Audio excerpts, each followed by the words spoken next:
Yes. Sports Reports is ordered. Back. What's up, America? Me and Raph Rutley. We back. Time to talk about some baseball. Today is opening day, in case you didn't know. And surprise, surprise, I talked to some people and they didn't know. What's going on with baseball? Like, it's supposed to be America's pastime, but is it the American past its time?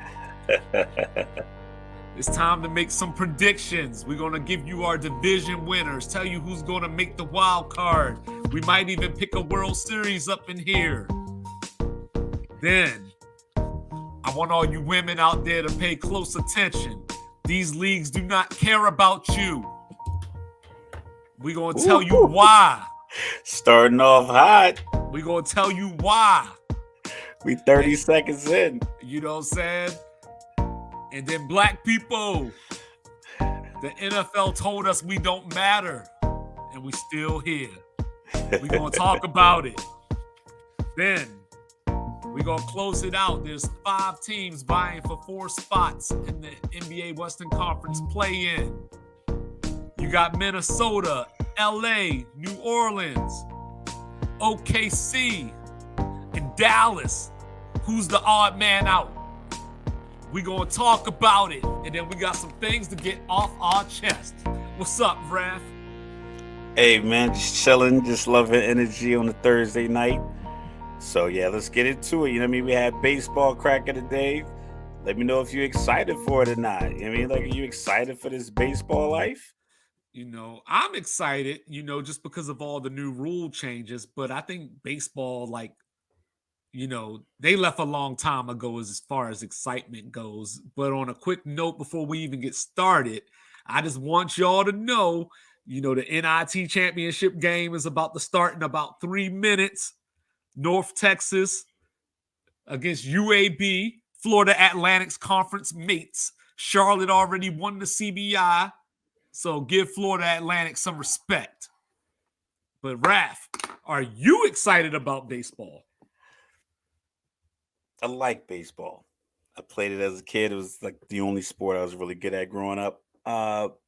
This current wave of baseball just doesn't seem to. I don't know if they want to get people back or if they just have enough or if they made enough money off of TV deals. But like I said, I haven't seen anyone talk. Like, I haven't seen it pop up on our social media feeds. I haven't seen it on just like the random stuff you get on your social media. Like, I bought a pair of shoes from a random website some months ago. Now, every single week, I get a new one or a new place to buy like a short set, a new place to buy a jersey. Everywhere it just pops up on my phone all the time. I constantly get videos from football updates, basketball highlights, debate shows, all this stuff, and you don't get anything from baseball. And they have the resources to be as in your face, but it seems like they don't. I know they shifted some rules. Speaking of shift, I know a couple of rule changes with the shift. I didn't really think the shift was like that detrimental to me. I'm like, if you're a professional baseball player, you should be able to hit the opposite way. If you left-handed and the analytics say, because baseball really started an analytics game, and they say you're going to hit it between first and second base 70% of the time, then laid out a bunt the other way. Like, baseball just kind of, when I grew up playing baseball, I had a coach. He was like, listen, don't swing till you get a strike. You get the strike, now everything's on. Because you might get 3-0 count. You might be swinging at balls. You're like, listen, make the pitcher throw you a good pitch. And when he throws you one, you know where he likes to throw it. Tear the next one up. And then you get on, boom, steal second. And then if you get the second, all right, you bunt the ball this way so he can get from second to third. You just manufacture runs. You don't have a bunch of 7, 8, 9-year-old kids hitting home runs. You got to manufacture runs. But the MLB, they just want the home run. Everyone loved the Aaron Judge home run chase last year, and that's all they talked about. That was a perfect opportunity to talk about everything else going on. But you had Otani out west, Judge in the east, and basically there was no other real figure that was being propped up on a social sports media platform for other people to follow. And I think that makes it difficult. So, I don't know if it's just me, but to me, the jump between quality games in regular season and postseason is the biggest in baseball. Like, when I'm watching the NBA playoffs, the intensity picks up. But there's good games all season, with the star players, there's buzzer beaters, XYZ.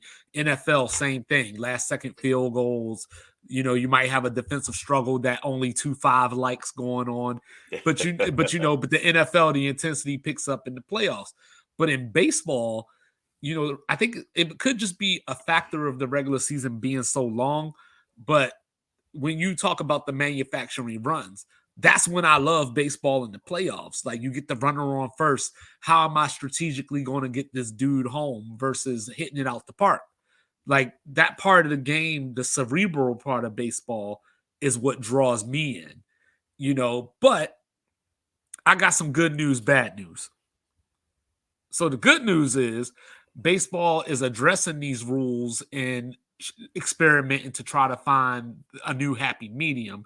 And from what I was reading earlier today, the games in spring training on average were 26 minutes less than the regular season games from last season. So that's a great thing. Game is a little shorter, it's a little faster. The bad news is baseball, y'all got the worst commissioner in the big four sports. I don't know what Manfred is doing, but baseball lost me a long time ago because of all the old farts.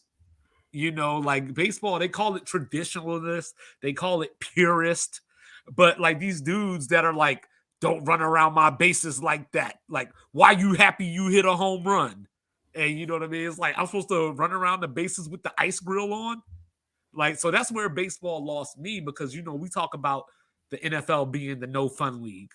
They want to do the celebration penalties, and college football will take a touchdown away if you taunt on your way to the end zone. But baseball is like, hey, you hit a home run off of my ace.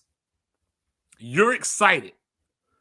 I'm going to throw a 90-mile-an-hour baseball at you the next time I see you. Even if Not it's even not, you. They'll throw it at the dude that came up next that had nothing to do with it. He was like, I even if was it's over not here. tonight, He was even like, if I'm it's not 70 feet tonight, away. He's even like, if I'm in it's the not batter's tonight, box when I practicing. see you in 2 months, the first time you come to the plate, you get in this chin check. So, so it's these old dudes, like I think it was Jose Batista from Toronto. He used to run around the base a certain way. And then he got rocked, at second base. But but he was running around the base. He was excited. He flipped the bat because he hit the game winner. He He flipped had the a he had bat. a bomb. He had a bomb in a playoff game at home in Toronto in the royal blue jerseys. I Yes. mean, like he hit it the same direction that that Toronto hit on Philly to win the world. I mean, like everything was But just but it people were was saying that he magnified. but people were He saying just he was stood ruining the there. sport. He did, he hit a bomb.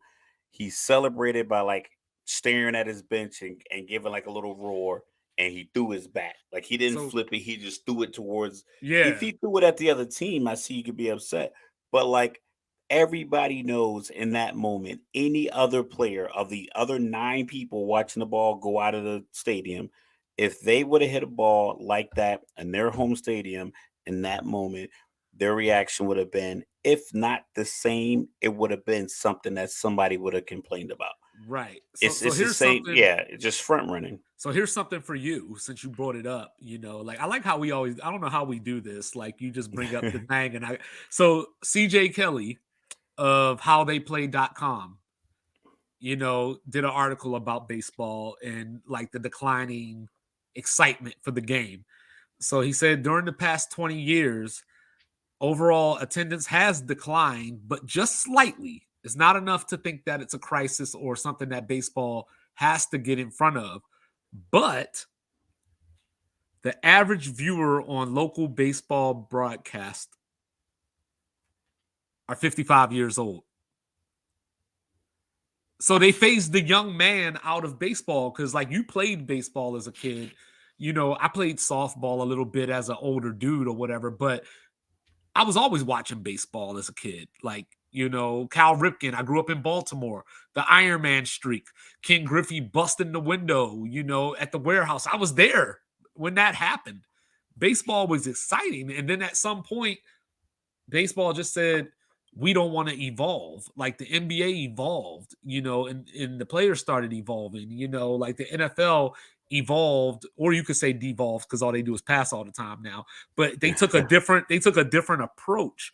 Whereas baseball, like I think just time passed them by and they didn't stay current. So they just kept their product the way that it was.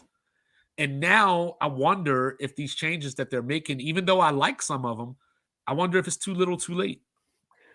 The thing is, I think people are excited for the changes in baseball because there hasn't been any. If you think about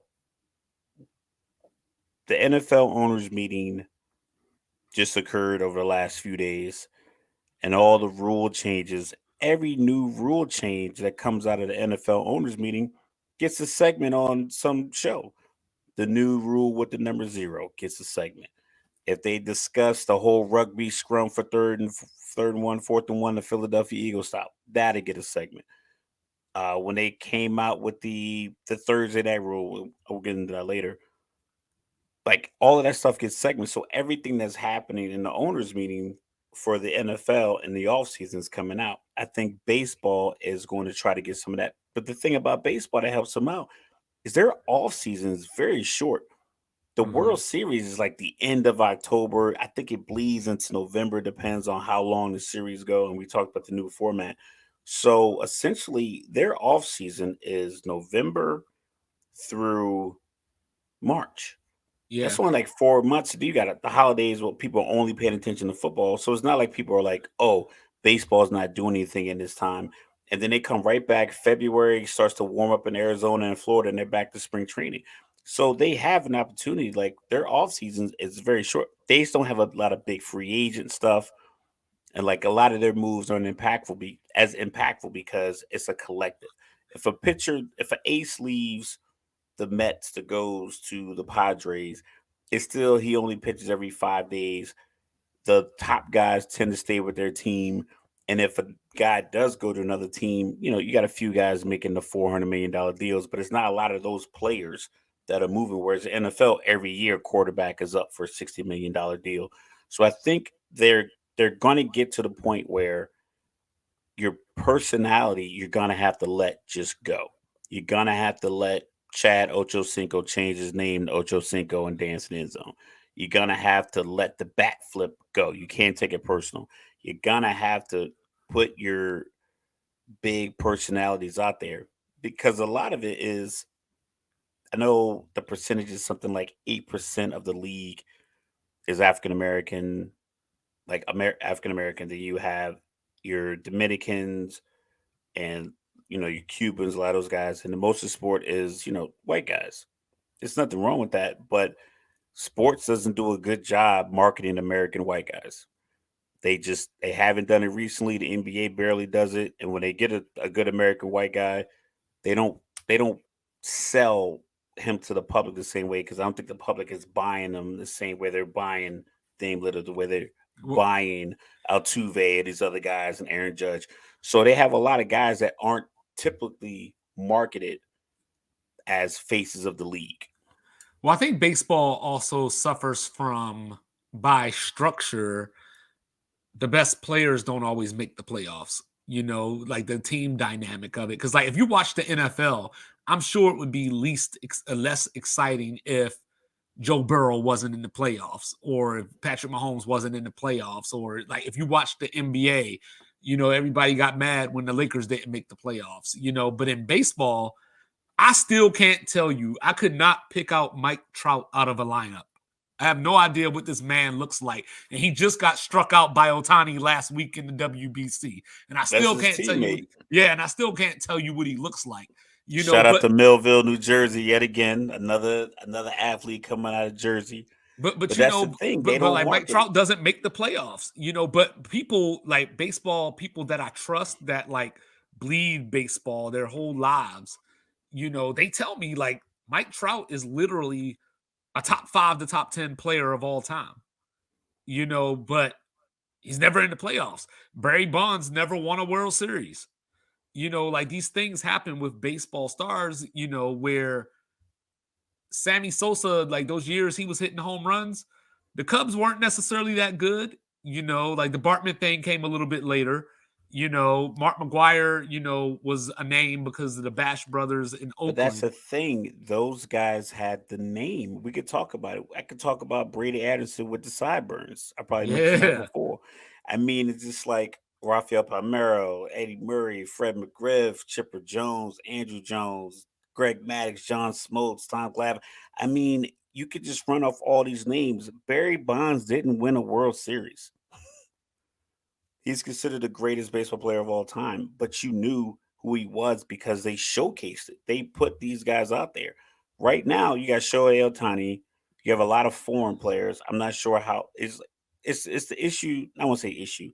It's the discussion that the NBA has is like, can a foreign player be the face of the league? Like Luca, Giannis, Embiid, do they have the so-called swag that the American public wants to buy? And I don't think the baseball players, I don't even think they entertain that piece. Because Right. even Aaron Judge, at like 6'7", 6'8", is a giant of a person. He should be on everything. He should be on billboards, should be on TV shows. His jersey should be everywhere. It should be baseball commercials. Like even the video game, like people go bananas over Madden when it comes out in August. I don't know when the MLB show comes out. I think it just recently came out. Somebody It brought just it up to came me. out. Yeah, somebody brought it up to me at work the other day, and it's a great game. Like the show is an awesome game, and but it goes back to that same thing. Like in the NFL, we used to run into the conversations of these guys wear helmets, so like they're not easily on the field. They're not seen in a certain way because their face is covered. Well, baseball doesn't have that issue. Their players are, for the most part, uncovered besides the catcher, where you can see their faces. Like, but even with that being said, I know that Garrett Cole is a great pitcher. Couldn't tell you what he looked like. Like I know what Mike Mussina looks like because he played in Baltimore. But Yeah. like just going around the league, Jake DeGrom, like like I know who he is. I know, like I watch him play baseball, but if you just put Jacob in a commercial, I'd be like, "Who's that baseball player in the commercial?" Like I still wouldn't know it was him. And Yeah, that's why, and it's tough too because their games come on. You got games in the middle of the day. Sometimes they're in the morning. Depends on where you live. The primetime games always seem to be. It's like the NBA in the '80s when they just had the Lakers playing Boston almost all the time, yeah. 17 times a year, 16 times a year. They keep putting the Subway Series. They'll put that on. Well, people already want to watch that. It's New York City. But what about the Brewers and the Cardinals? Can we put that on? Can we because you can put on New York any time of the week. You can put that Tuesday, Wednesday, Thursday series on. That doesn't always have to be a Sunday night baseball game. Oh, Like so you saying we need to flex? they need to do something. Flexing might be a word, maybe it's not the word, Because but they I've always been confused because like my whole life, I always say, I was talking to a guy today, he's a White Sox fan. And I told him, I was like, yo, out of all the people I've met from Chicago ever in my life, out of 100 Chicagoans, like 97 of them are Cubs fans. You know what I mean? And like the other three are the White Sox fans. And I'm like, even when they play each other with the North Side, South Side thing, they don't get the same type of attention, even though they're in a major city like that. and they have a classic stadium. Wrigley Field's a Both of them. classic stadium. Comiskey Comiskey Park. Park is a classic stadium. We know these names. That's what I'm saying. So it's like there is an avenue there. It you know what? It might we might have blinders on because we're so in depth in the NFL conversation. We're so in depth in NBA conversation. We're in the depth in the GOAT conversation. GOAT football, GOAT basketball. We're always predicting. We're always looking at the next draft pick. So it might just be a situation where you and I are just ignorant to how dope baseball has become. It's Yeah. just that it would be a little easier for them to sell it to the masses if they actually sold their stars like to the masses. Like, hey, Well, put people out there. the 49ers and the Raiders, when the Raiders were in Oakland, they had this big thing. Every time they played, people was getting beat up in the bathroom. People was getting stabbed, getting the Hawk. They were getting the Hawk, like Yeah, we don't Jadakiss need said. we don't need You, all that. no, Yeah. we don't need all that. But my point is, like, the Giants and Dodgers are like that, with each other. Like baseball has that type of rivalry between those two teams. But everything is so East Coast centric, like you mentioned, Boston and New York. That's what people care about for some reason. So, like, Giants and Dodgers will get a lot of Sunday night games, That's because they're a major rivalry, but right? the Giants Diamondbacks, I'm not sure how often. I'm not sure if the network is looking like, okay, all right, I'm gonna pick an arbitrary date. May 16th, 17th, and 18th is Friday, Saturday, Sunday. I don't know if that's the actual date. I'm just using that as a prime example. Middle of May, the weather's pretty much good in every baseball city, and ESPN has the opportunity to put the Diamondbacks versus the Giants in that Friday, Saturday, Sunday slot, or Yankees, Red Sox. I think they're gonna pick Yankees, Red Sox every time. Like, if you put them, if you know, not even a gun to their head, like, listen, you got to pick one. They're like, we can go Yankees, Red Sox, and then you're okay. We got to broaden out. We got to branch out. We'll do Cubs, White Sox. Or maybe you can get like a interleague Houston, LA World Series rematch, playoff, all of that stuff. World Series champions, World Series, top predictors, whatever the case may be. But really, you still only get about 6 to 18 that you can really just sell. And that's the Like thing is the that, like, fact that the Marlins aren't a popular team blows my mind. It's Miami. but that's the thing. Like, all you need is one of those teams. You know what I mean? Like, all you need is the Dodgers, the Yankees, the Mets, the Red Sox, whoever. And the opponent could be somebody else. Like, not to be that guy, of course. But last year, the Orioles came out of nowhere and, missed the wild card by 2 or 3 games. But as far as national TV on like ESPN and all that, I don't even think I saw an Oreo game. You know what I mean? But all you had to do was match them up with Boston or the Yankees, and you introduced a new team into the conscious of America. Like, we learn every year that every year we count out Tampa, the Rays. We count them out every single year, but they're probably one of the top 2 or 3 most consistent teams in baseball, and they still don't Every come year. on TV. And it's not like Tampa is Milwaukee. It's not like Tampa is Scranton, Pennsylvania, or something like that. Like, Tampa's its own big city in its own right, but I guess they don't spend the money, so they don't typically have those marquee, Aaron Judge, Yu Darvish. They don't have these type of people in that market or that the team pays for. Like, when the Marlins made me upset because they went to the World Series, and then the next year it was all gone. Yeah. Like, they did the Dallas Maverick thing, like, Tyson Chandler, you're out of here. And it's like, yo, you just won the championship. Like, run it back at least once before you Try to blow it keep up. some of those pieces, yeah, Yeah. before you But blow it up. I think baseball does a crappy job of marketing to the urban community. Like, like, I was just down in Atlanta, a couple of months ago. And, growing up, it was all about Fulton County Stadium, and, now they got the new beautiful ballpark, what I'm saying? But it's like away from downtown, like they got away from all that, you know what I mean? And I guess I've heard Bomani Jones talk about it. Like, they basically started like pricing people out of being able to go to Braves games regularly, but like the Braves were like, without the championship success, they were like the team of the 90s, Yeah, and I mean, and granted, they they just got won the one.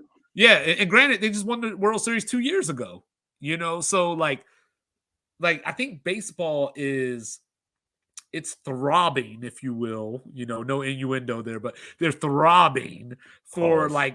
like somebody to come through, like, like the Astros won last year, So hopefully they got the haters off their back or whatever. Like, but we talked about it. Nobody's Or the repeated. cheating scandal. Yeah, nobody's repeated since 1999. You know what I mean? Like, so can the Astros repeat this year? If the Astros do repeat this year, does that bring in a new fan with some of the dynastic talk? Or is baseball too long? So like people are only checking in for the playoffs or like after the All-Star break once the NBA wraps up, because right when the playoffs are starting to go into the pennant races, now the NFL starting. Ramps right back up. Yeah. Yeah, so is it timing? Is it just that baseball, if it ended in say early September, would that make a difference if they were ending while preseason was wrapping up? Nah, I think the difference is you said that the amount of games. The teams, they play so many games. I think it's like 162 games Uh-huh. in something like 189 or 190 days or something. It's a crazy tight window. Well, if you start off your first 30 games and you're 11 and 19, you extrapolate that across the season and you're like, we're not winning, because you rarely get a 8, 9, 10 game win streak in baseball. It just doesn't happen. Like, someone's gonna have an off night, another pitcher's gonna have a hot night, your hitter's gonna have an off night. You think about in baseball, you get to the plate 3 out of 10 times to get a hit, you're a Hall of Famer, or you're an All Star. You're one of the highest paid players in the league.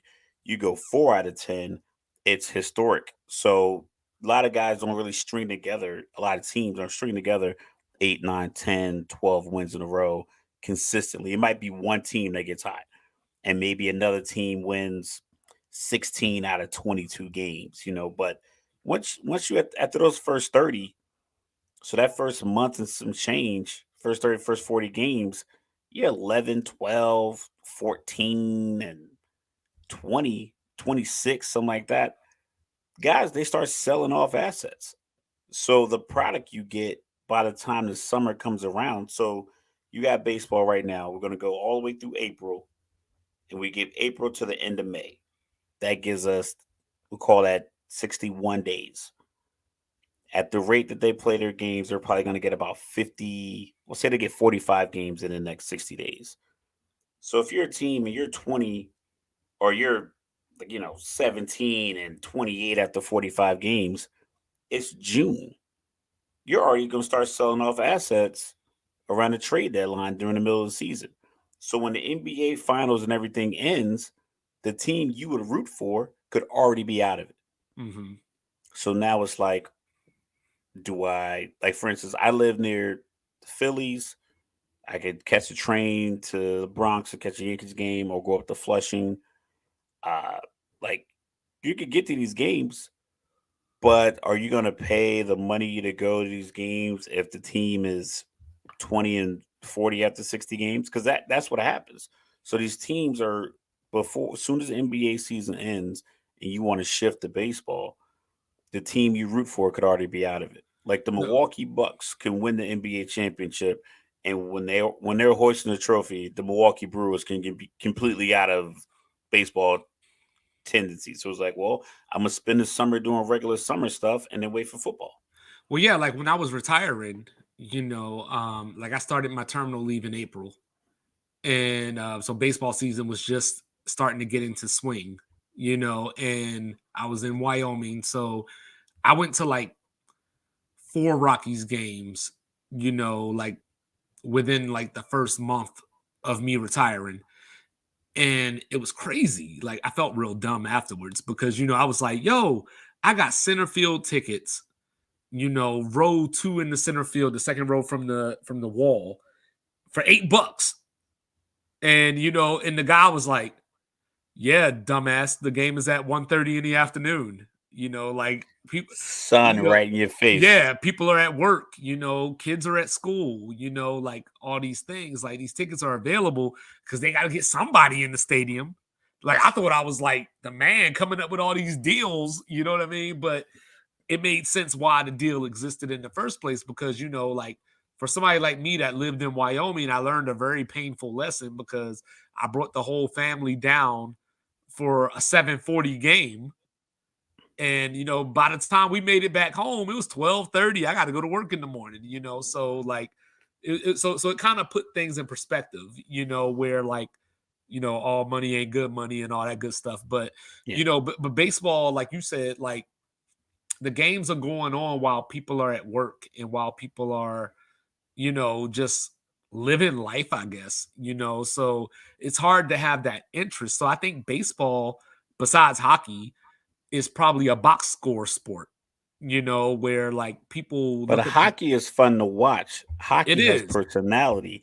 They have American players, they have foreign players, they got black players, They got fights. they have fights. They highlight their American born players, Sidney Crosby.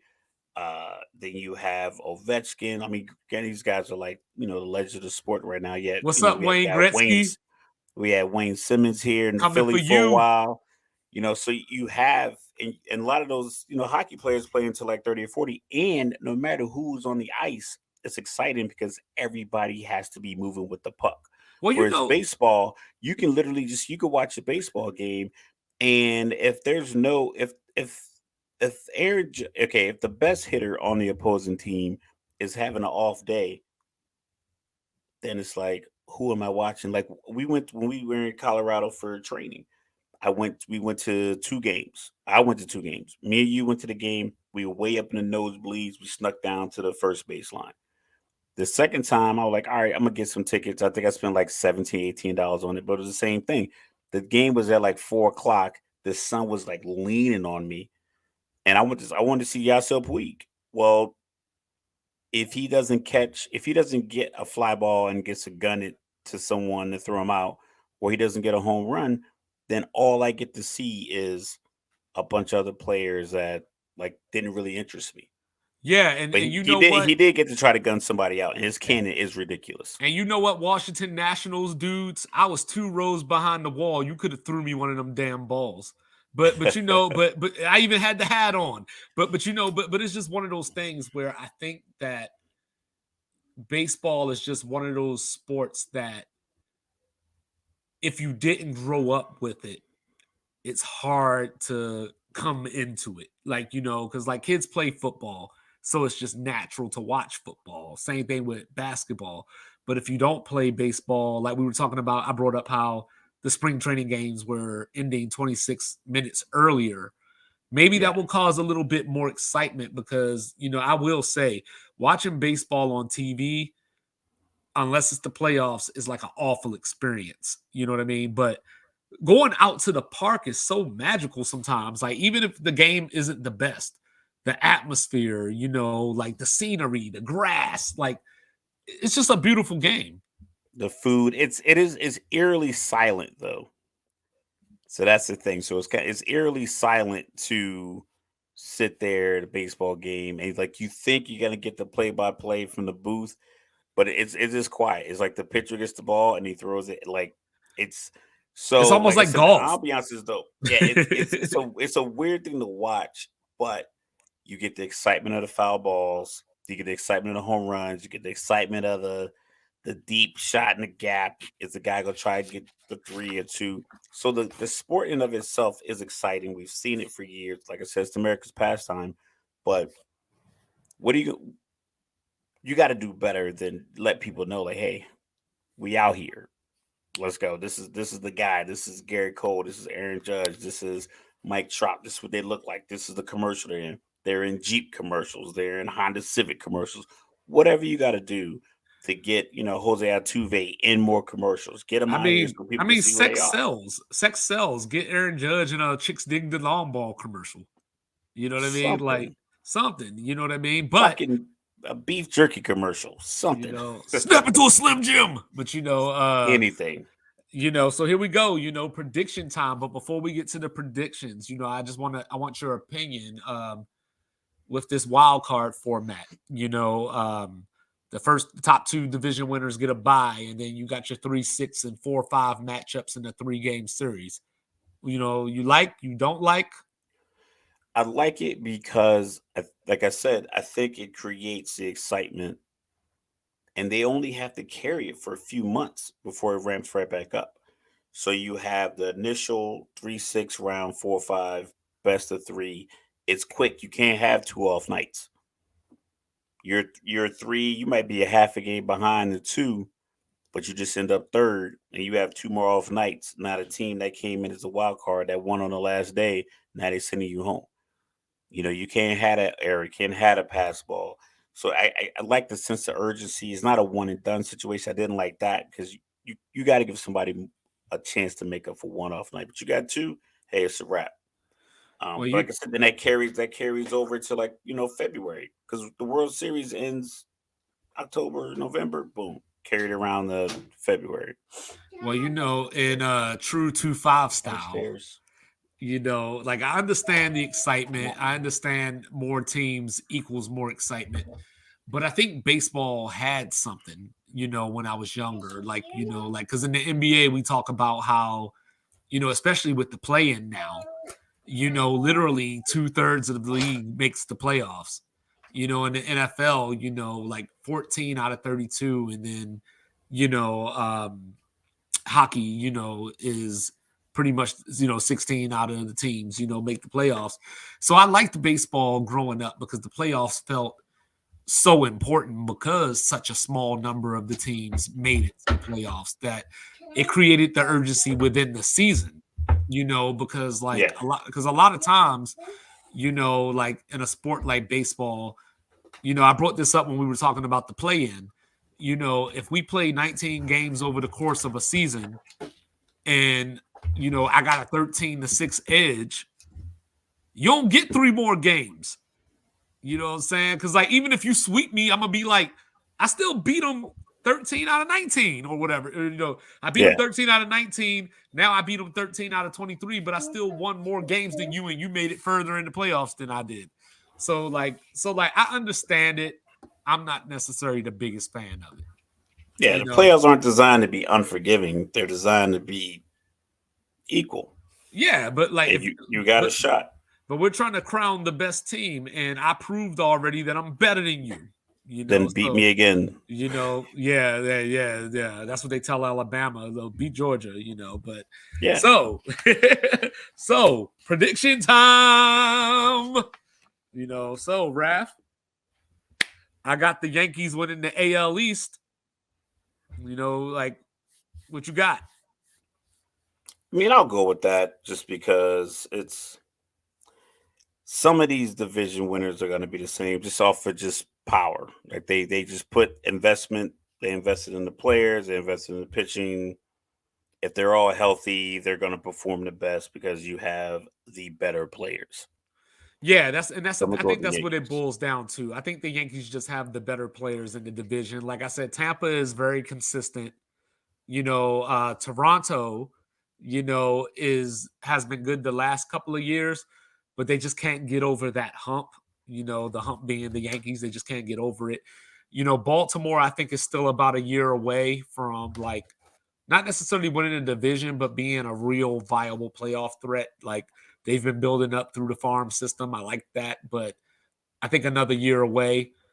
And then Boston, I've seen some people picking Boston to make the playoffs, but I think they're just doing the whole like we want Boston in the playoffs. I don't know if Boston is Yeah, really a playoff team. it's like having the Cowboys in the playoffs. Yeah, like they just want the big name there. They've had more recent success, but they're just Americana like personified. So it's like you got to have them in. The Yeah, and Yankees just tend to always have like a really, really, really good team because New York don't play that. New York doesn't like when you're bad. That's why the Knicks. That's why guys when they play for the Knicks and they're bad, they leave. Like, yo, I gotta go because New York will let you. They'll let you know on the train. yeah, You get in the cab. The cab driver like, yo, what happened last night? 1 for 4. yeah. You're like, I gotta get out of this city. Yeah. So Get well, Julius Randle. And so then in the Central, um, I went against the grain a little bit. So I've seen that like the Guardians are like the major pick that a lot of people are picking, or that's still so weird to me, the Guardians. But Yo, and they changed that with no fanfare. I didn't hear about it until I saw it pop up. Yankees versus Guardians. I was like, like they playing an exhibition game, they like just they and changed that with a last text year, message. the White Sox were the trendy pick in that division, and obviously that didn't end so well. Tony La Russa's gone now. So I think a lot of people are thinking that the White Sox are going to find it somehow, get their mojo. But I actually picked Minnesota to win this division. Let's see what we got here. So, I like the Guardians. Let's see.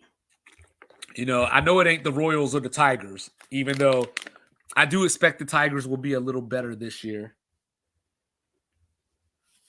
So I hope so for my man Demiso's sake. But yeah, I think the Tigers will get a little better. It might not show up in the standings. They might still finish last and all that kind of stuff. But I think they'll look like a better team that belongs in the major leagues. Then I went to the West. And, I was looking at the West. A lot of people are team Texas Ranger this year because they got DeGrom.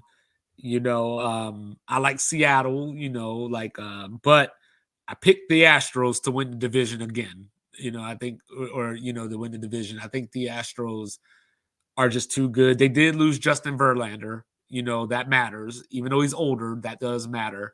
But But the thing about baseball, one of these teams, like I said, that ends up 20-45 are gonna send over their best prospect or their current ace right. and fill in a spot when they need one. If I don't That's if the I don't part of know anything baseball. else, I know it ain't gonna be the Oakland A's. I do know that much. Yeah, I they haven't have even been heard much moving. about them. Like they were supposed to be moving to Vegas. Like I haven't even heard much about that lately. Listen, they want everybody to go to Vegas. Yeah, I mean, it's popping over there on Tropicana, you know what I'm saying? Listen, right across where Tupac got shot, that's where they try to get a basketball team in that stadium. There's plenty of space.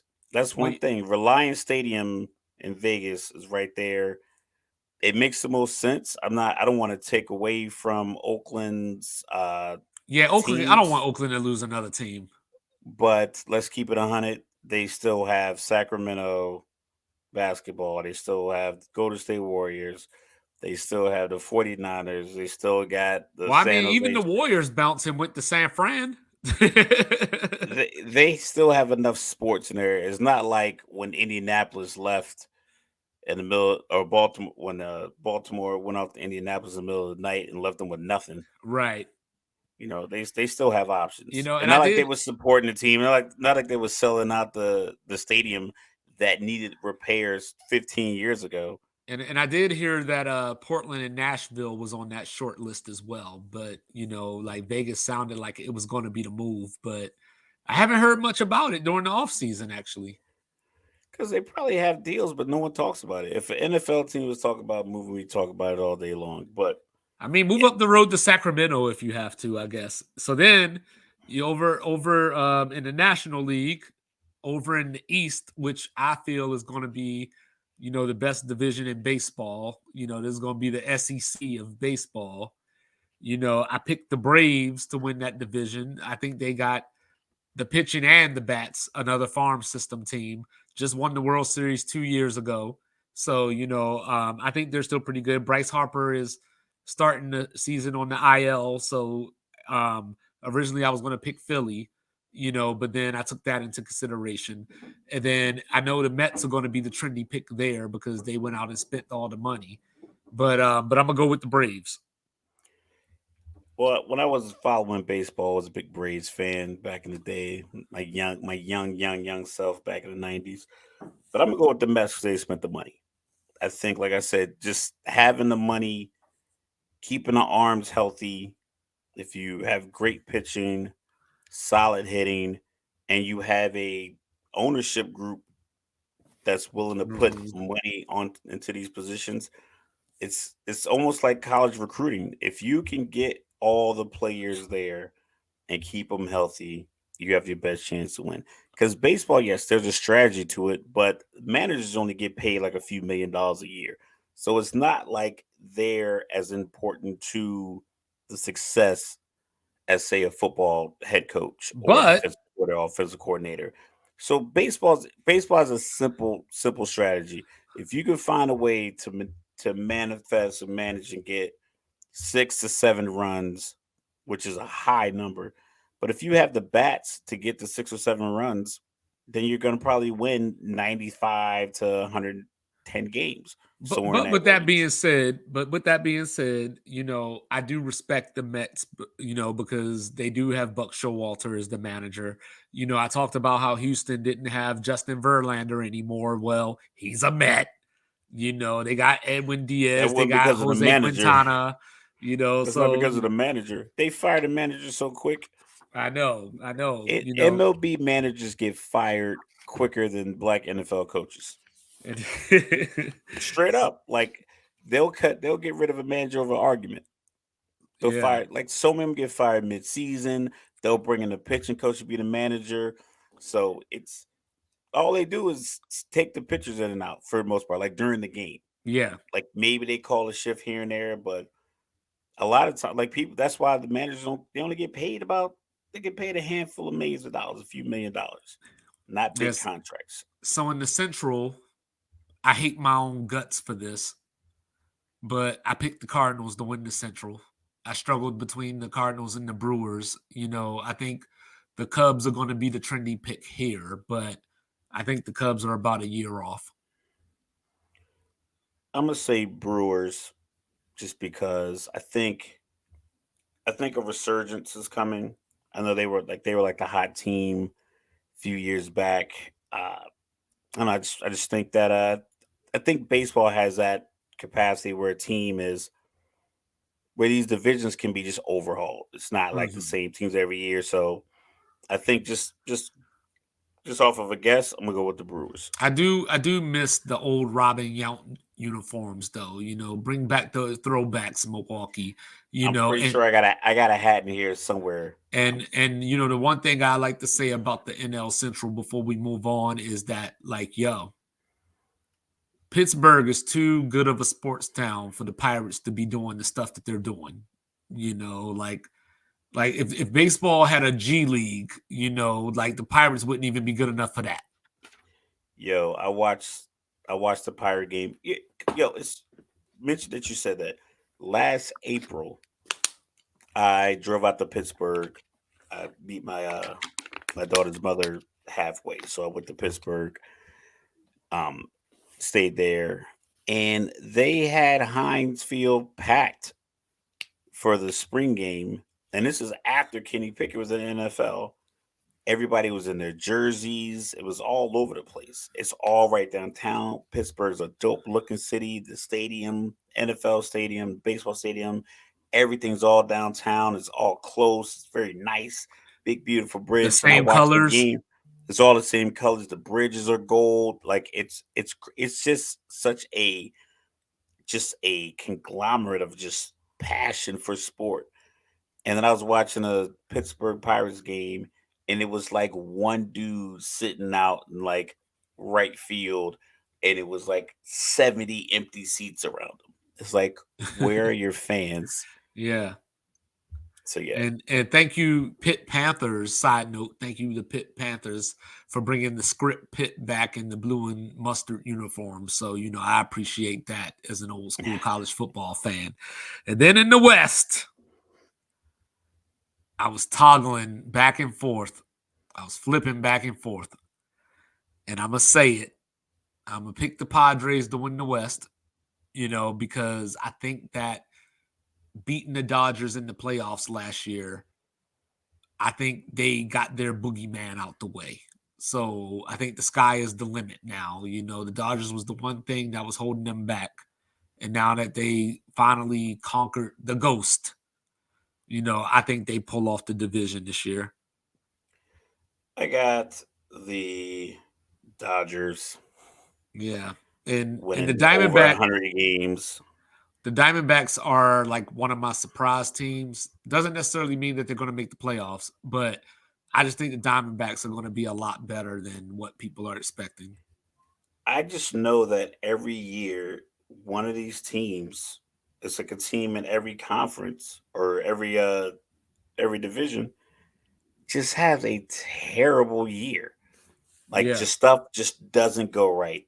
Couple of pitchers on extended IR visits all at once. A catcher goes out. You got to move a shortstop to second. Like it just something always falls apart, and it takes them weeks to recover.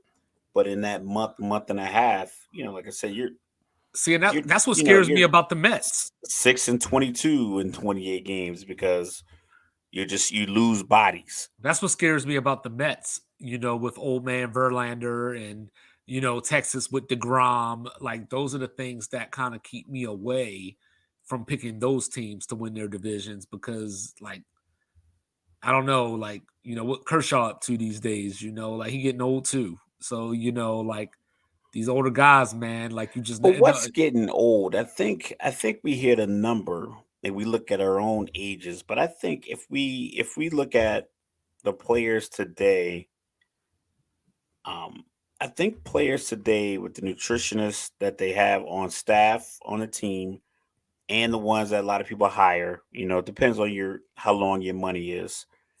But just the concept, if you have a guy on your team with long money, he's gonna tell you like, yo, I eat this, I do this.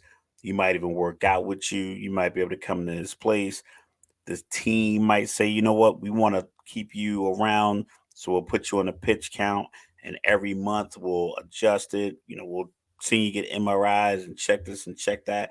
So I think most guys, because so much is on the line, it's not just we can say all the time, yo, it's about playing for the love of the sport and playing for the name on the front, not the name on the back. I mean, a lot of people still playing for checks. all right, Dabo. So I want to be here to get these checks, Well, and all I'm I need saying to be is healthy to get these checks. I got my eye on Verlander and Scherzer. That's all I'm saying. Yeah, and I'm So pretty sure that the staff does too. Like, listen, are you at 75 pitches? That's it. so No then change ups. in the American League, my wild cards, I got Toronto, the Mariners, and the Guardians. Those are my wild card teams. So like Texas just didn't make the cut. I like it. I like it. And then in the National League, like I picked the Braves to win the East, you picked the Mets, but I have the Mets as a wild card. I have the Phillies as a wild card, and then I have the Dodgers as a wild card. Yeah, you just went like super chalk with that. I think the Well, they're just good. Like, you know what three I teams, mean? I mean, three teams, I could three throw teams something out of out NL there. East. I could throw something out there, but you know what I mean? Like I just picked the good teams. No, I mean, no Cubs. no Cubs. If I had to pick a surprise, like I mentioned, I would You probably be the pick the Cub. Diamondbacks. I would probably pick the Diamondbacks as like that next level team that is not in the picture or wasn't in the picture that might somehow sneak into the picture. Like I could see that being the Diamondbacks. I didn't pick the Brewers. I could see it being the Brewers. In the American League, maybe the White Sox do get it together. It could be the Rangers. It could be Tampa. I talked about how Tampa is so consistent. So it could be Tampa, but I just like coming into the baseball season, I just feel that these are the teams that like the Padres, the Dodgers, the Astros, the Yankees, the Braves, and the Mets, those six teams, they're just stacked. Like Yeah, I I think the World Series is coming out of one of those six teams that I just named. You know, we should have named this segment way too early. Prediction oh time. yeah, definitely. Like I said, we're gonna come back during We'll be attacked. Yeah, after the All-Star game. We'll come back, look and see where we at. And yeah, and that you know, six-headed monster, and that's the thing. Like those top six teams are going to just beat up on everybody around them right, to the point where the Pirates are going to be like, you know what? Do we need this starter that we have that could probably fit in Houston? Do we need this big bat when we have this guy in our farm system and we right. can get the guy, the 20-year-old Venezuelan kid that the Yankees have in their farm system. Well, let's trade our left-handed pitcher to try to get this kid. And I think and I think the top, and that's part of the intrigue of the good teams in baseball, and why you see the top teams somewhere hovering around the upper echelon of the sport. And that's why you see these teams that kind of seem to operate as bottom feeders for so long, and that also leads to the disconnect. Because if Mhm. you are a team, if you are the Pirates and you're selling out, or not selling out, but you have a good number. Say your stadium is probably 60,000 seats. Say you're getting 22,000 on like your rivalry weekends, and then maybe holiday weekend you sell out. You sell a lot. You make a lot of revenue. You're like, you know what? The fans are supporting us. Let's not purge everything. Let's see if we can play it all the way out. See if we can run it back the following year. But if you're the Reds and it's like you done fired a manager, your big free agent offseason acquisition needs Tommy John surgery. You don't have a big bat. You're like, you know what? Fuck it. Let's just purge this whole thing. Send anybody out to the highest bidder and get what we get back and see if we can build for the future. Because it does work. We've seen the Royals do it. The Royals were awful for a while, Mhm. and they just kept selling every year. Trade deadline, selling, selling, selling. And then one year they looked around and was like, oh yeah, I think we could do something here. And then they rent with it. I LA got I Rams got to get style. to that stadium at some point. I want to see that waterfall in person. I don't know why, but on TV it always looks so beautiful. But I want to go to uh a stadium with a pool and watch a game. yeah, so my World Series, my way too early World Series, I got the Braves over the Astros. I'm gonna go because I'm a fan. I just want to think something crazy. I want to go Yankees Dodgers. That way, I could try to go to a World Series game. Oh, America would explode if that happened. Uh, Like it would. I'd be in New York every day. they've been wanting that for the last 5 years at least. I'd be in the Bronx like a drill rapper. I'm You telling you, know, like if it was Yankees Dodgers, yeah. yo, my boy, shout out to Rob the Mexican. That's my boy out in L.A. I bet he fly out like, come on, man, come on, now you can stay with me. We'll go take a train up. And he's crazy Dodger fan. Shaved head. Well, he used to shave his head. Now he grew it out, but he had like the skinny mustache, little beard. He looked like if you want to get an extra for like training day Yeah. or like some South Central Mexican gang movie. Like that's you get robbed the Mexican. But yo, nicest dude on the planet. Smiles all the time. He laughs till he cries. But if we get Dodgers Yankees, flying them out. Like yeah, we're going to Yankee Stadium. We're Is checking this there a out. team? Is there a team that like you're not necessarily a fan of or anything, but like it's been a while and you'd like to see them do well? I would like the Angels to do well, Hmm. simply because I think everybody likes Mike Trout. Like I said, he's from What does he Jersey. look like? Let's think. I'm trying to think. Trying to think what he look like. He would look like a University of Wisconsin strength coach. Like just clean cut, short, blonde haircut, like high and tight. Legit, like if you looked at him right now, you'd be like, okay, yeah, that he looks like the University of Wisconsin strength coach. Like that's what he looks like.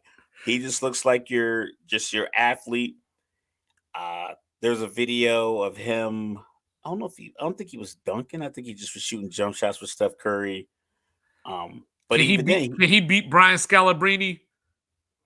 no one can beat Brian Scalabrine. The Red Now, Rocket, no. yeah. Now I would like to see the Rockies do well, just because, I love Coors Field, I love Colorado. So like, Your area code still Colorado on your phone. that's We get it. it. Yeah, so I would love to see the Rockies, do the thing, But would you America know. want to see the Rockies and the Angels in the World Series? But that's another conversation No, for a I later think they would day. do I think they would like to see the Angels because the Angels tricked everybody by like the Anaheim Angels of Los Angeles. Like, they tricked everybody. So, Man, people don't know how LA is a big city, it's like but 40 minutes all the away or something like that. all this LA stuff is like way out. The Rams Yeah. play in Inglewood. Uh, Yeah, the Clippers Anaheim are is about to be in way south. Inglewood. They're about to be in that same block. They bought the whole thing for like $3 billion. Yeah. So speaking of billions, there's the segue. And Anaheim Billions. and Clippers. These people, these owners, bad behavior, but they're walking away with the bag, and they don't care about women. Apparently, you know what I'm saying? Some of them don't care. Well, we'll get to that. But yeah, they don't care about women. Let's highlight women first, So so this was your topic that you brought up. So take us down the path. All right. So the reason I wanted to talk about this is because I remember reading a Forbes article that came out in the beginning of that NBA season where Donald Sterling and eventually ended up selling the Clippers. Mm-hmm. And I believe Forbes does like a fiscal year where they go from, let's say, the people on the top 100 list this year, it would account for their money from like June 2021 to June 2022. And then like the beginning of like sometime in 2022, 2023, the list will come out. So I believe the Clippers, they were evaluation of $650 million, somewhere in that range. And that just was an article I just was reading because I just was scrolling through and I read the article. It wasn't the Sterling thing hadn't even happened yet. So the when his girlfriend recorded him and everything blew up and they were wearing the shirts inside out, they took the jerseys off and put them at half court and everyone demanded that he sell the team. I'm like, okay, he's gonna sell the team for probably less than that 650 in that article that I read. So then I'm sitting around and I see that Steve Ballmer, Microsoft money, was like, I'm gonna give him 2 billion. And I was like, how'd he go from 650 million to 2 billion after a scandal? So I just let me know, it was like everyone was like, yeah, he lost his team. I'm like, yo, he got $1 billion after taxes, whatever. You know how the rich can move money around or whatever, divorce settlement, decree, whatever. He walked away with $1 billion. And he can say, yeah, I owned a team for a while, but now he's like, that team went from, I think we looked at the numbers he spent, like, I think he bought it for like 100 million or something No, like no, no, no, that. no, no, no. He was the old school because he bought them Oh, in so he when bought they it for were in 12 million, 12.5 million when they were in San Diego. and he walked away with $1 billion. So now we have this new scandal ridden sports franchise with multiple sexual harassment lawsuits, multiple sexual harassment payouts, multiple non disclosure agreements signed, multiple cases still pending, and the owner who threatened all the other owners last summer is about to get $6 billion. Because what he's going to say, no? And he paid, we looked it up he earlier, he paid paid a, he paid eight oh no, sorry, I lost that number. He yeah, paid 800 million. 800 million. Yeah, that's what it was. Yeah. 800 million. He paid Yeah. 800 million. That's a lot, but he's about to make 6 billion for a team that struggles to put 6 wins together or 6 consistently good free agents that he signed.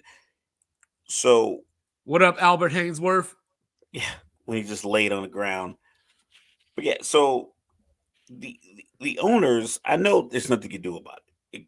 They have money, that's their leverage, and we can talk about all the morality of it. We can talk about what the league should do, what the GM should do, what the players should do. When it all comes down to it, this guy or this group of people, they have the money, so they're going to get whatever they want return because that's their leverage. Money is leverage over most people. You can get a lot of people to do a lot of things for money.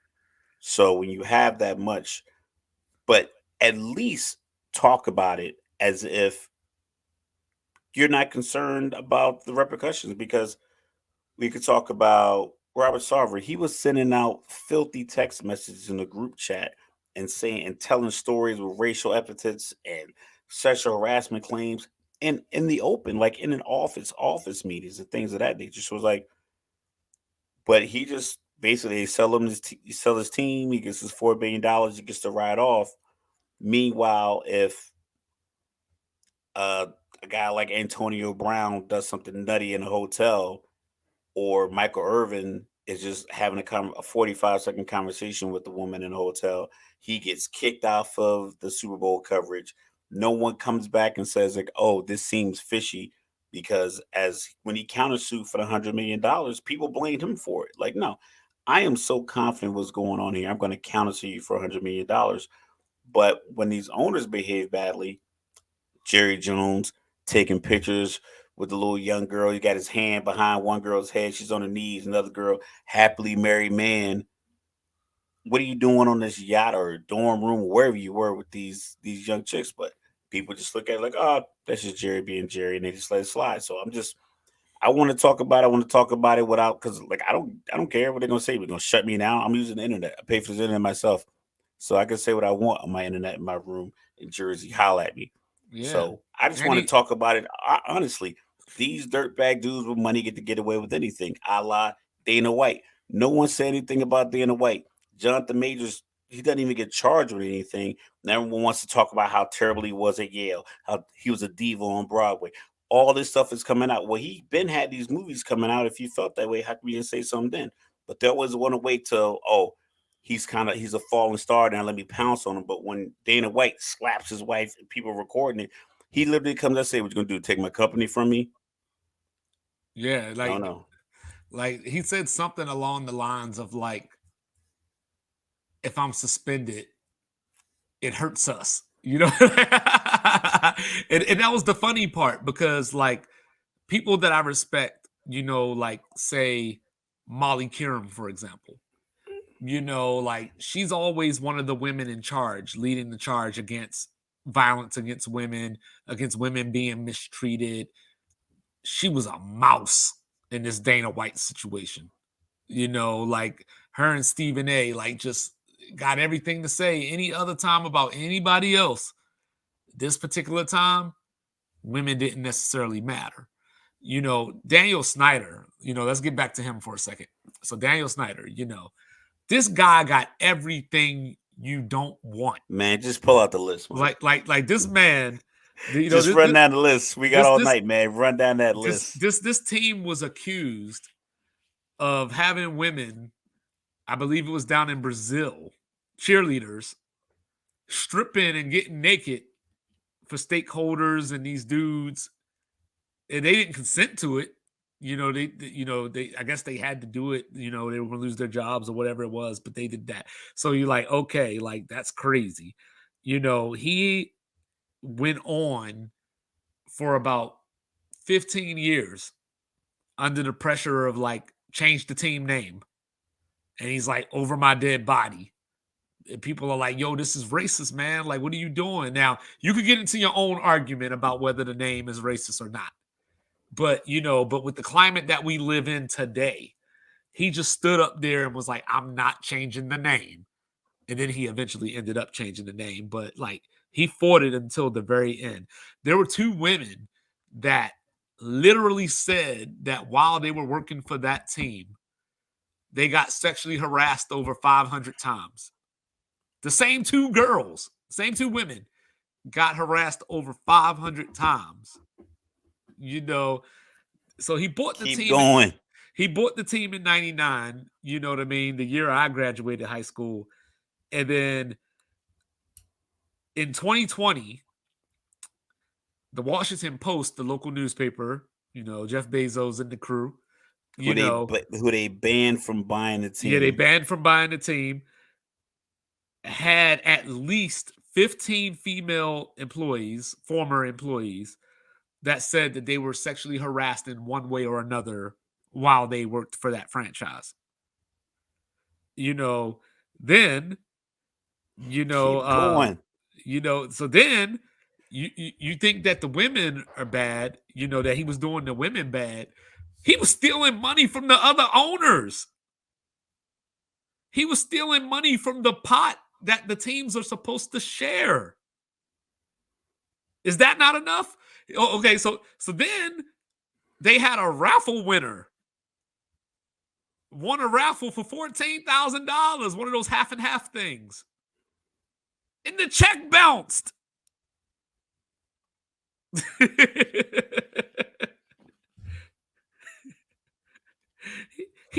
he was partners, sponsored by FedEx, Pepsi, Nike, Bank of America. You saw how quickly Nike dumped Kyrie for posting a movie. We ain't gonna get into the details of the movie, but I'm just making a point here. How quickly they get rid of you? Yeah. So then, the team got fined for $10 million. After all this stuff with the workplace was found unprofessional and toxic for women. Nobody got suspended. They didn't lose any draft picks. And then fans were booing his wife when she showed up on the video board and all this kind of stuff like that. So all the smoke that matters. because all the smoke they had for him transferred over to a woman, his wife. But then but then not even just Daniel Snyder, but even from the player standpoint, Greg Hardy was out here practicing his German suplexes on his girlfriend. Yo, that dude was out of control. They let him back, and he's like a UFC fighter now. You know what I mean? You had Ray Rice, before we saw the video, the NFL saw the video. And the NFL said, yo, we gonna give him 2 games for this. So everybody, what it was, he told the Baltimore Ravens exactly what happened in the elevator.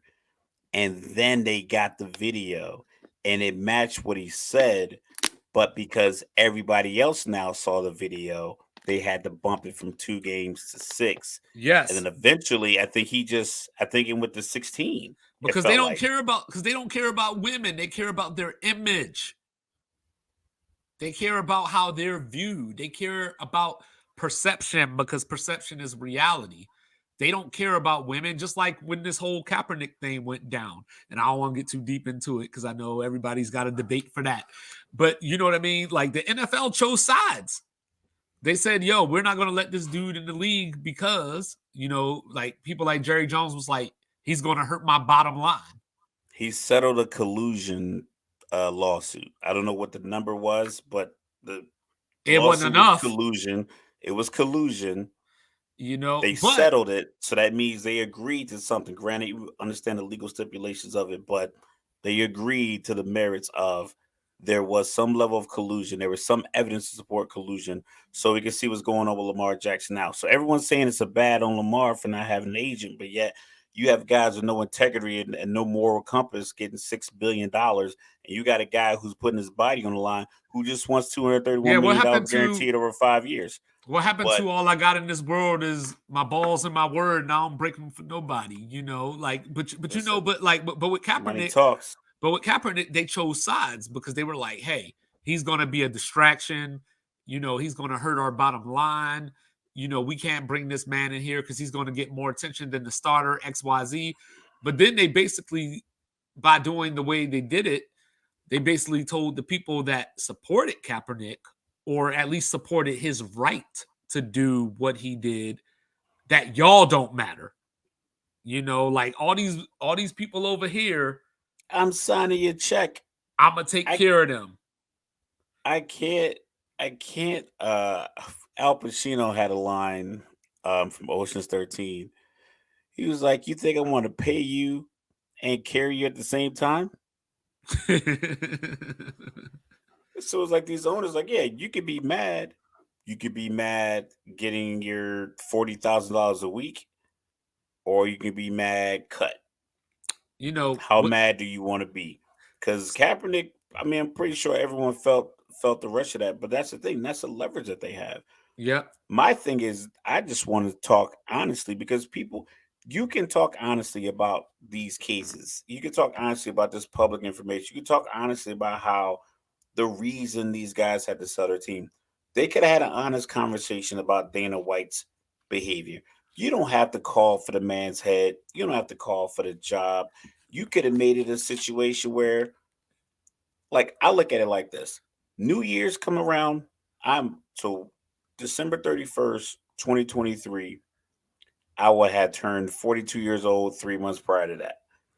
I'm not gonna have my 42-year-old ass in the club New Year's trying to celebrate because it's just it's too late. I'll do a house party, a few people, my kids, some champagne, maybe a little whiskey, and we're chilling. Well, you know, They like this. they could have had a conversation about, yo, you too old to be in a club, and your behavior is indicative of that.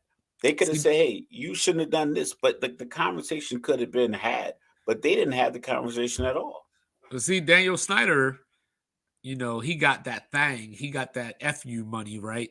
So like, so all those things that I was talking about earlier, you know, I just stumbled upon my notes again, you know, and so Tiffany Johnston, you know, who started working for the team in 2002. She was a cheerleader for 8 years, and then she became a marketing manager. Talk about a come up, right? But you know, allegedly, you know, he put his hand all on her thighs at a team dinner, and you know, tried to push her into the limousine. Like he had his hand on her back and like was pushing her into the her lower back. But then the House Oversight Committee, this is the government now, the House Oversight Committee told the Federal Trade Commission that the team may have engaged in potentially unlawful financial conduct. So the NFL looked into that. You know, so he got called to the carpet in Congress and told them no, first of all, you know, and then eventually decided to appear virtually. So like y'all can catch me on Zoom. You know, I'm not coming up to Madison Ave. You know what I'm saying? So that's one. I am not dealing with the feds. He has that kind of money. Like, yeah, Yeah. I'm kind of. So back on October 18th, now we're more current. So back on October 18th last year, Irsay from the Colts, Jim Irsay of all people, you know, stepped out of rank, if you will, talking Mhm. about that he thought that they had merit to remove Snyder from his position. You know, and then that's when the whole like, you know, um Snyder came out and was like, yo, I got the dirt, you know, all this kind of stuff like that. So when they played Green Bay the week after that, you know, fans were in the stands screaming, sell the team, sell the team, sell the team, you know, and all this kind of stuff like that. So Sarver, back to Sarver for a second.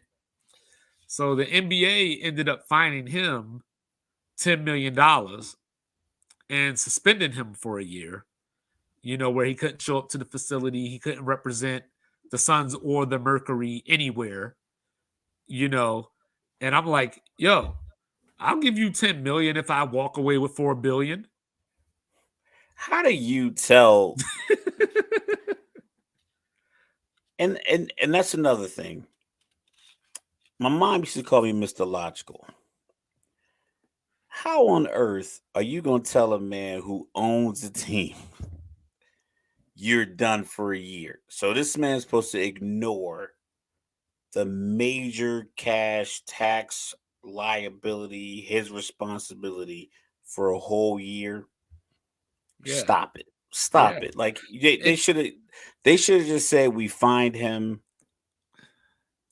but, and but, that's even, it. Because but even with Donald you can't Sterling, suspend me from my money. You can't. That's my money. You can't tell me I can't manage my money. You can't suspend me from my own bank account if I bought it. It's my team.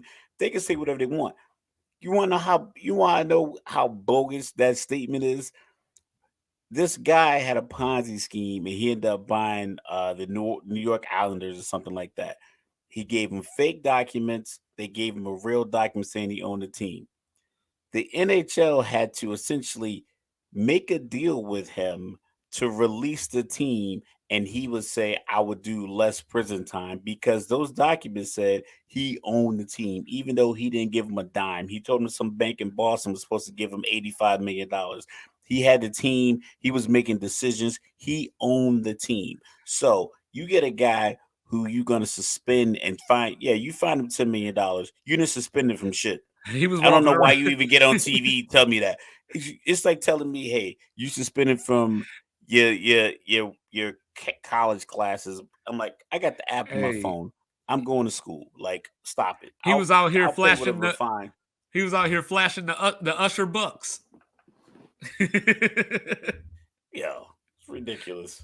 So like, and that's what got me about Sterling, because way before this incident ever happened, back when Baron Davis was a Clipper, people were accusing him of shady practices with his properties, that he didn't want to sell to minorities and, was doing these things. And I remember when the whole thing came out that it was a potential that he may have to sell the team. I believe it was Mark Cuban came out and was talking about, like, this is a slippery slope when you start trying to take teams from people. So it was like, yo, what you got going on in your closet? And then guess what? The Mavericks went under investigation for how they treated women. Shocking. You know what I mean? Like, he was trying to protect himself, because these dudes all know each other. They do dinners. I don't know if they're friends in the traditional sense of being They're probably friends, not but friends. They're they're probably peers. frenemies. They're frenemies. Yeah, they're peers. They buy a bigger yacht when the new guy gets a yacht. Like, they do Yeah, petty stuff like that. they know Yeah. what's going on. You know what I mean? Yeah. And you know what I mean? So for him to say that, and then, like I said, and then when his team got investigated, there was actually some findings, and, like, they had to do all these trainings and all that kind of stuff like that to, I guess, get back in good standing with the league or whatever. So, it's just one of those things where, like, sports is a dirty, dirty place. Yeah, the locker room mentality doesn't stop in the basement where the showers and the actual lockers are. It extends throughout the building. You have former players, you have rich guys, you got frat guys, you just have testosterone, you have bravado, you just have filthy, filthy people who behave in such a way where you're at work and you're sexually harassing a coworker. Yeah, I talked to a they yeah, I out here talked to a grabbing them by cheerleader. the. Oh, never mind, that was the president. Yeah, yeah. I talked to a cheerleader on a deployment. One of the cheerleaders from the Houston Texans. I was sitting down talking. So I'm thinking, all right, you are cheerleader, even if you only cheer for the home games, or just maybe the road, maybe do both. So you got this one is a 16 game season. I'm thinking they were getting 100 grand, 120. Like they were, she said they get like 40,000, 45,000. They had to sign some kind of agreement not to have a relationship with the players on the team. Meanwhile, they put them on an airplane and flew them out to UAE just to sit and watch the Super Bowl with some troops. I'm like, you're not paying them enough to even do that. She's like, they gave us per diem, and then somebody brought So, McDonald's or whatever the case may be. so according to NBC Sports, this is as of September 11th of last year. According to NBC Sports, cheerleaders on average in the NFL make $150 a game, which equates to 22,500. 100, how many dollars a game? $150 a game. That math So not bad. yeah, I'm just going. That's what it says, in this article on NBC Sports. What? So 150, times 16 under the old system. Yeah, sports group looking up cheerleader salaries. Hey, because I mean, you brought it Wiggy up. out a real. No, you had brought it up, and I thought in the past I had heard 25. There's some that, like, get paid, like, for real, like, like the celebrity ones. So, like, Terry Hatcher from, like, Desperate Housewives, and Lisa Guerrero made some good money as cheerleaders. But according to this, on average, they make about 22,500. Yeah, it ranges. I got one here that says the water boy makes 53,000. That's wild. So But there you you go. put them in these environments. You put women in these environments where it's just hostile. And listen, we were in the Air Force from 2000 through 2022 respectively. Uh, we had our own scandal that occurred in 2011 that they had to reshape between 2011 and 2013 when we were in Korea. Remember in Korea when we were deployed to Korea, 2012 into 2013, Japan was locked down for all of their nefarious behaviors with the Marines and the military members there.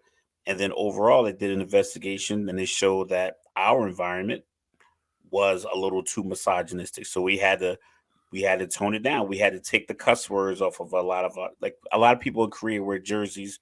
Matter of fact, I'm worried about the next episode, and they would have just all kinds of stuff on it, some cuss words, whatever the case may be. People were right on the walls. So you had to make a culture shift, but had to be acknowledged that we have a culture problem. But with these other owners, because of the money, the fact that you could tell Congress, "I'm not coming," Hillary couldn't even do or that. or and then the NBA puts out this message that they suspended this guy, his team for a year. It's like, come on, it's ludicrous. You have to acknowledge that there is a problem in your organization, and you start from square one on how to rebuild the trust. But you could tell if a guy could run a football, if Ray Rice was averaging 4.7 yards a touch, that slap that he gave to his wife would have been a slap on the wrist for him as professionally, but he averaged like 3.1 yards a carry that previous season. You know So what's he was no use to any NFL team. you know what's impressive about this whole conversation? We went this whole conversation and didn't even bring up Ben Roethlisberger. What was he doing at a Allegedly, Barker? allegedly, We and then the, allegedly. the guy the guy who got a $230 million contract Yeah, is allegedly. like allegedly. I mean, but that's the thing. Houston was paying for his hotels. The team was, Yeah, and then yeah. they shipped him off and got him 230 million. So, You know, ladies, protect yourselves out there. Men, protect yourself by being smarter. while their Get leadership was running wise. around, while their leadership was running around saying that the inmates were running the asylum, you know, Yeah. No, he said inmates were running the prison, or and the phrase, the yeah, inmates and running the that's the prison, thing. Inmates running the asylum is the accepted right? adage because it's saying like the inmates, Yeah, yeah, the yeah, crazies, not right, the prisoners. So right. just some people are just out of touch Just some on things, purpose. Who knows? but I alluded to it in the intro. In the Western Conference, the NBA, we have 5 teams vying for 4 spots, technically 6, but I didn't count Utah because they lost their last 4 out of 5, and I feel like they're doing the thing now that like we expected Danny Ainge to do. So I'm not including Utah in this conversation. But we have the Minnesota Timberwolves. This is as of last night. New Orleans is playing Denver right now, and I'll give you a quick score check real quick. So the Pelicans are at Denver right now, 42-32 in the second quarter with 4:43 left. The Pelicans are winning. So coming into tonight, you have Minnesota at 7, the Pelicans at 8, Lakers at 9, OKC at 10, with the Dallas Mavericks sitting at number 11. So, Raph, simple and plain, which one of those teams that I named are not getting into the play-in? The Mavericks. Ooh, tell me more. The Mavericks are just they made the trade for Kyrie. Kyrie's a great talent, but the trade that they made for Kyrie needed to happen in December. So him and Luca could figure out, we both can be great. The same way Carmelo and AI both averaged like 30 that year, close like 29 each, or 27, 29, somewhere in that range. But it took some time. I think if they would have made that trade a little earlier, maybe early January, just made a bigger splash, or Well, when they you first, brought up baseball, how like once the teams hit a certain point, they start selling assets. Why don't the NBA team? Why do they wait to the trade deadline? because you can get hot in the NBA. You can go 8 out of 10. Like Milwaukee went 16 in a row. If we look at the last 10 for the Grizzlies had all that drama going on. They're the Yeah, 2 seed. They're 8-2 in their last 10. So yeah, you right. can do that in NBA. Right when I said that, Kyrie popped up on your screen back there. Yeah, that's my guy. I mean, this is the game one of the playoffs with Brooklyn and Boston last year. But it just the trade needed they needed more time to see if Kyrie and Luca could play together, as well as guys who had to fill the roles of the guys they sent out. Can they fill those roles? Because if you make that trade a little earlier, maybe you see if it works. Maybe last off season when everyone was writing them off, maybe you should have made your splash move. That you might have been able to save some assets because they were willing to get rid of him. This time, I think they traded him to Dallas out of spite, whereas they trade KD to Phoenix because they want to do right by KD or whatever case may be. But I think Dallas could have done themselves, a better favor if they would have done it earlier because right now it's not going to work. And then you don't have any guarantee that he's coming back, nor do you have a guarantee that it's has the potential to work because it's been like Kyrie's done his thing. Like when Kyrie just plays, like someone posted in the group last week that when it's just Kyrie, you Three know, and one. it was 3-1 in 4 games. But when everybody else is all together, so it's like, is that on him? Is that an indictment Yeah. to So that so he as of can't trust the other today, guy? so as of coming into today, since the trade overall, they're 7-10. Yeah, it just I don't I it wasn't it wasn't gonna work because if you would have got James Harden and Luca, I think it could have worked because the same way James Harden, he has slowed down. He knows the difference between 2016, 2017 James Harden and 2023, 22, 23 James Harden. So he had to adjust his game. Kyrie still looks the same way he did when he hit the shot against Golden State. He still plays the same way. He still handles the ball the same way. He's a smaller guy. He's never been a big guy, so I think he does a great job of keeping himself in shape. He seems to be holistic in the way he approaches things. I imagine that he doesn't eat a lot of meat and things like that. I just imagine he takes care of himself to the point where he's always ready to go. Injuries happen, but you could just tell like he's ready to go, but it just didn't work. And All right. everybody else has something more to play for. Two quick questions. All right. So if they don't make the play in, is Jason Kidd getting fired? Somebody getting something. They might And get sold. if they if don't make Magic if Magic can't buy the Washington Commanders, Mark Cuban might call it. Listen, man, bring that $6 billion over here. You can have the Mavericks. if Kyrie does leave, do the Mavericks explore trading Luca? No, it's gonna be like a dirt thing. If you build it, they will come. If I have them, they will come. So I think if that you keep Luca, you can get players like Larry Nance Jr. Granted, I'm just because I'm thinking of the Pelicans. Maybe Brandon Ingram, maybe Zach Levine gets sick of Chicago. I think you needed another wing guy that's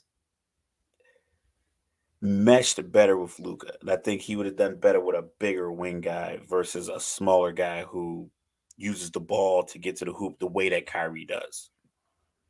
If Kyrie was a catch and shoot guy, like the way Steph plays, catch and shoot, or every once in a while I'm a dribble drive, I'm gonna get my way to the hoop. Kyrie seems to always dribble drive the way to the hoop or dish.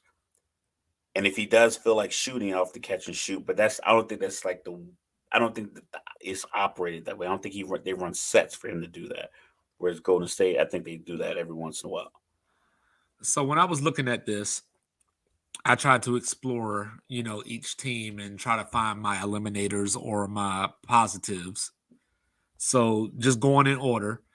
So Minnesota, they just got Cat back. So I like that for them.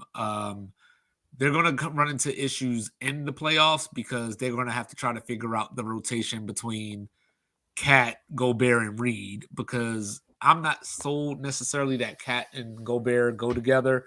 And Gobert has had foul trouble in the playoffs, but I think that they're good enough that they get in.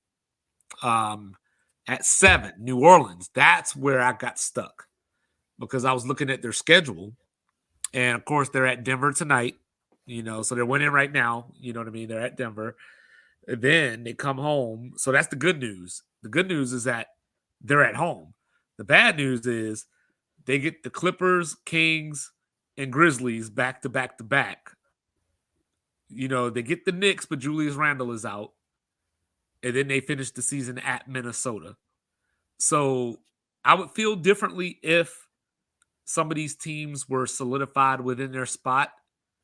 But the Clippers need to win because they can still pass Phoenix to get home court. The Kings are But still the chasing. Go but the ahead. Clippers seem like a team that would say, you know what, let's just rest Kawhi Maybe, and PG you and know, take the 5 seed. maybe, and Russ turned back the clock last night, you Shout out to know, Russ. with the 36-10. The Kings are still, for the time being, we'll see what happens over the next few games, but they're still not so far behind Memphis that if Memphis goes on a losing streak, the Kings couldn't end up with the 2 seed. It's probably getting close to not being there, but Yeah, they're they got but they're 6 games left. yeah, but they're still mathematically alive for right now. To where when they play that game, they may still be in range for that 2 seed. And conversely, since they play the Grizz back to back from the Kings, the Grizzlies are going to be trying to keep that 2 spot. So Yeah, because I don't think anybody wants to play Golden State. no. So then you get the reprieve with the Knicks. Julius Randle is probably still going to be out because I think I saw he's going to miss about 2 weeks. Shout out to Jalen And Brunson. yep, and then Don't let Iggy show up. and Jalen Brunson got his college teammate back. So like Josh Hart, my guy. I was the one Josh Hart stan in college. But then at Minnesota at the end of the season, that game could, depending on how all this shakes out, that game could be for the play-in. One of those two teams, like the winner gets in. So I don't like Who the was Pelicans. that? That was Minnesota and the Pelicans. So I don't like the Pelicans schedule. That's my knock against them. The Lakers, they just got LeBron back. So you ain't going to paint that into a negative. And the Lakers. Yo, that guy. Did you hear what? What's the guy? One of his teammates said it in an interview. They asked him like, "How was it like having LeBron back?" He was like, "It's tough. It's different because he plays different. We were playing one way when he wasn't here, and you expect to get the ball, and then you don't get it, but then it's going to take a while." He was honest. Brown, the Troy kid Brown. Brown, Troy Yeah, Brown. yeah, Yeah. yeah. So I was like, Former first round draft pick of the Washington Wizards. yeah, he about to get traded right back. Way to go, team. But the Talking about Lakers, LeBron. also had the number 1 defense in the league post All-Star break. So they had that going for them. So basically the Lakers, how healthy is LeBron's foot? But I think he's healthy enough that they stay in. Like OKC is the tank in the tank. They've lost a few games since we had that conversation. We talked about the Sports Reports is ordered curse. Yeah, but they won last night in the Yeah, they last did second pull step out. They in. did pull out a 1-point win last night. So I think they But reversed the curse. what scares me about them as far as these last few games, they still been sitting shy. He still has this abdominal strain or whatever it is. So even this late in the season, they're still sitting him. The good news is Jalen Williams is still balling out, and Giddy's been putting up numbers lately. So I think OKC could hold on. Dallas, so I think Dallas Luka is done, man. I They're think Luka and done. Kyrie can work because in a scenario like this, where it's like 5 games, 6 games, or whatever the case may be, both of them can win you a game, within a 5-6 game sample size. Both of them are able to win a game for you. Now, where's Zion in this conversation? Is he going to come back before the season is over? I Probably saw that not. he's doing some workouts. He's getting back on the court. So blindly throwing crap at the wall, I'm gonna say New Orleans is the odd team out. How? How are you going to get Dallas to make up 2 games when they have no continuity? They're 3-7 in the Because last none of 10. these teams are good. But it's not about being good. At None least, of these. at least New Orleans knows to give the ball to No, I Ingram when know, they but need a think about bucket. this. Like, so the Bulls, so the Lakers beat the Bulls last night. But the prior game they lost to the Bulls. True. So the The Lakers are the the type of team Mavericks lost twice to the to Hornets the in the Hornets. last Yes. week. So hey, they got buried by Dennis Smith first of all. Former first round draft pick. But True no, indeed. but the So that Lakers are means the they type don't of make team. any adjustments. They didn't The make Lake, any adjustments to beat the Hornets. I the know they Lakers are the hot and they type. have young talent. The Lakers are the type of team. The way this season has gone, the Lakers can lose to anybody. They could beat anybody.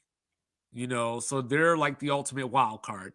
Yeah, that's Okay. why they're 38 and 38. Yeah, exactly. So But OKC. Dallas is So 37 so and 40 with Kyrie and Luka Doncic on your team. Now so think about that. so can That's your OK. team.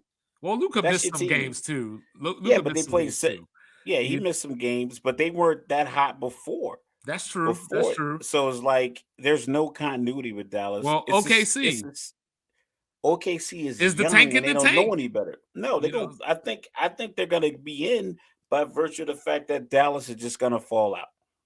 I think they have young guys who play hard, and like I said on Monday, if they happen to lose 2 or 3 in a row and it's a wrap, I don't think it's a loss for their season because they can build on it. But I think if they get into the play-in or even get into the first round of playoffs, I think it's also still beneficial because the expectation isn't for them to get to the second round of the playoffs. I don't think you looked at that team after Chet Holmgren got his injury and say, you know what, we are a second round, we can get all to right. the Western Conference Finals. I don't think anyone looked at the team that way. So So getting to the playoffs, I think they got a shot. all right. So I looking at think Dallas doesn't OKC's schedule, they're at Indiana. win. They get Phoenix. Win. Ooh, easy money sniper. You hear that, right? Yeah, And yeah, like then they go to Golden State. They host Utah, so that should be a win. And then they close with Memphis. so. This is what they got. So right now they are. What was their record? Like 30.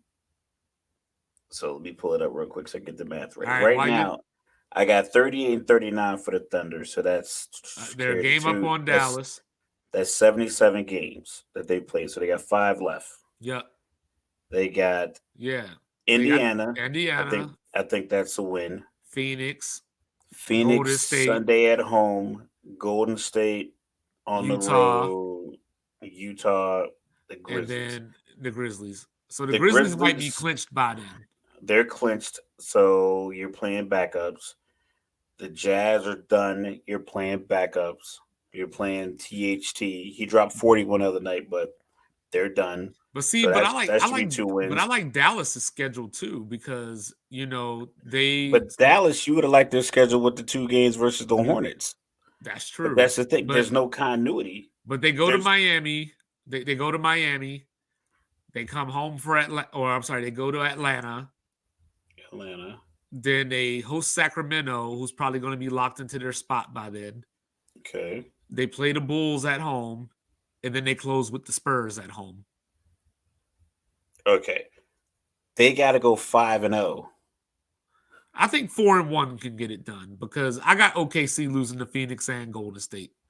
But that 3-2. But it just comes down to tiebreakers at that point. So that's what I don't have. I don't So have the they got to go tiebreakers right 5-0. They got to go 5-0 after going 3-7 in their last 10 with no continuity. Hence 7 in their last 10 with the offensive talent that you have between Luka and Kyrie. You should be able to figure out, like, listen, we're not gonna play no defense. It's Yeah. Mike D'Antoni's offense. We running and gunning. We putting up threes. whatever you got to do to maximize the talent that you have in those two players, and then hope to get in. But they got to go 4-1, 5-0 when they probably haven't won 2 games in a row since they all got But there. so I chose the Pelicans, right? Dallas Yeah. is only a game and a half behind the Pelicans, and the Pelicans have by far the toughest schedule of these play-in teams. You're saying a game and a half. I look at it like this. They're 2 losses down the loss column. Oh, the They've Pelicans already losing 2. They losing at least 2. yeah, They might but they might lose tonight. They might lose tonight to Denver. yeah, so that makes them 38 and That puts them a 39. game. That puts them a game back, or Yeah. that like for the loss column. But then they still have the Clippers. All right, real They quick. still have the Kings and the Grizzlies. Okay, real quick. Check this out. All right, so out of all 15 teams in the Western Conference, Dallas only has a better record in their last 10 games. Portland, San Antonio, and they have the same 10-game record as the Rockets. Uh-huh. So, with that being said, where is the spark going to come to get them on a 4 or 5 game win streak? I think That's the they thing. I think these teams that have no pressure, it's pressure on Dallas to figure out. Because if this doesn't work, it's like this. Like the whole phrase playing with house money. right. I went to Vegas 2019. I won like $2,000. So every bet that I was making after we won initial, we took me and my friends, we took $60. We turned it into $960. And then I went back the next day. I won like maybe 1,200 more on my own with like the money that we had, or whatever, double that. Right. So I'm at the table. I'm making whatever bets I want to make. If you show up with your 100 and like, yo, this is all I'm been gambling today, you got your 100. You're not making the same bets as me because I got 2,000 off of the house. Mm-hmm. OKC is playing with house money because it's like you get experience for your guys, and if they don't make the playoffs, they don't make the playoffs. So there's no pressure of them walking onto the floor of, if we don't win this game, our coach is fired. My first or second star could be leaving or get traded, or the owner could potentially entertain the idea of selling the team. All of that's on the table realistically with Dallas if they don't go into the playoffs and make a splash. Definitely. Okay, OKC is like, all right, cool. You gonna wear the Kobe's tonight? You're gonna wear these Jordans. Hey man, I think I'm gonna wear these Kyries, and then you go put them on. You go play basketball. You just go play. Like there's literally no one's looking for you to make it to 9, at 7 or 8. We're the only people talking about OKC Well, I think Kyrie and twice in Luca one have. week. Well, I think Kyrie and Luca have shown that they respond well to pressure. I mean, Kyrie did come back from 3-1. He was along for that ride as But well. not And together. they not together, but just last year, Luca was down to Phoenix and he had to go win that game 7 on the road. Yeah, but Like he had 3, 4 other guys that knew their role, and he knew they knew their role. well, This guy, Kyrie, Jason Kidd need to give Christian Wood some more minutes. exactly. So, like, you don't even know who's gonna play minutes. You got a talented guy No, not getting I'm minutes. literally That's going what I'm off saying. of Yeah, I'm literally going off of not you, but I'm talking about the no, coaching staff. I Yeah, know. But I'm just saying, I just think that both of those players can win you a game. Outside of Ingram, I don't know if there's anybody on New Orleans that can win a must-win game. Like just put the yeah, team but on their I back think and win that a I must-win think, game. And if but you I throw think the Zion in coach. there, then you get the chemistry issues there. Yeah, but I think the coach and the players have a synergy that will get them a win. I think the coaches and the players Maybe were they were on the grind they're together six and last four. year. They're 6-4 in their last 10, but before that, they lost like 4 out of 5. Yeah, but because I think they believe in the coach. I think they believe in each other, and they went through a bit of a grind last year playing Phoenix. They played Phoenix tough. They did. Granted, played tough. Brandon Ingram's been playing like all-star caliber basketball for the Uh-huh. last ever since the Lakers traded him. It's quiet because it's New Orleans. Right. And you have Zion, and Zion's the focus because he's never on the court. Like every time I look up, he got a little new earring and a new jacket on, but never got any Jordans on that he's playing in. It's just like it's unfortunate, but Are it's you like saying will the how are will you healthy and then posting all these videos in social media, and then when the season comes around, you're not healthy no more. It's like, are you saying will the real street clothes please stand up? people get on Anthony Davis a lot, and I'm like, it's a lot more dudes that miss a lot more time than Anthony It's Davis crazy that because don't he's only perform as well as 22. He's only 22. This is Zion's young. only 22. He's like, yes, he's only 22. This is like he's 16. Flex. He's 16. You know what I'm saying? Like, it's crazy to me, man. Like, so real quick before we wrap this up. So let's say hypothetically, let's say I'm correct and Dallas gets in. Who's your next team on the chopping block? Dallas gets in. Yeah, like who would you say? Like who? If Dallas gets in, which team is falling out? Man, I can't do it, man. I can't It's I just can't that. sit It's and just do that. It's just that solid, huh? I think it's that solid. I think. I think if New I think Orleans, I think if I New think the Orleans gets in, personality and pressure. I think the personality and pressure and expectations. Dallas went to the Western Conference Finals last year. uh-huh. Which is why I don't understand why they did what they did. Because like to get Kyrie, Exactly. you got a talented player out there. We talk about Lamar Jackson. You got the talent out there. I guess you got to kick the tires. But they gave up their only defensive players to get it done. They You know, gave they and they gave let up Brunson their walk. core. And they let Brunson walk. Like I said, this is one of those games where it could be that playoff series, Boston versus Cleveland, the cameraman following LeBron up the tunnel, taking off his jersey, and he was on another team a couple months later. It could be very well because Kyrie. I think a lot of guys ask for his jersey. I see a lot of times he ends up giving his jersey to guys.